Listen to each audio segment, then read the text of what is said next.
Ever wondered if it's possible to grow plants and farm fish together in your backyard? Welcome to the world of aquaponics, a sustainable farming method intertwining aquaculture and hydroponics.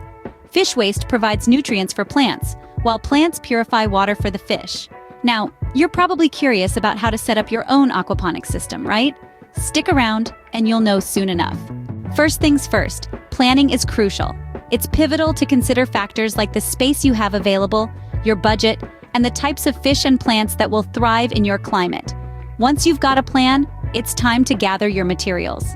Gather your gear. We're going on an aquaponic adventure. You'll need a fish tank, grow bed, water pump, air pump, and some pipes. Don't worry, these items are readily available at your local hardware store or online. With your materials ready, it's time to build. Now, the real fun begins. It's time to set up your aquaponic system. Start by positioning the fish tank in a suitable location. Next, connect the water pump to the grow bed, ensuring a steady flow of nutrient-rich water to the plants.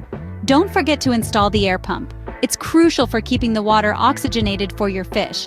And voila, you have your own aquaponic system. But remember, it's not just about setting it up.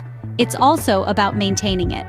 Like any ecosystem, your aquaponic system needs care and attention. Regular checks on water quality are crucial to ensure your fish are healthy and your plants are thriving. Equally important is observing your fish's well-being, as they are the heart of your system. Their waste provides the nutrients your plants need to grow. Don't forget to feed them.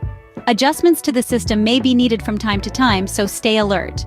With careful maintenance, your aquaponic system can provide you with fresh vegetables and fish right in your backyard.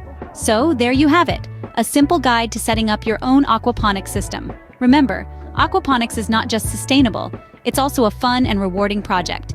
If you found this video helpful, please give it a thumbs up and subscribe to our channel for more gardening and farming tips. Until next time, happy farming!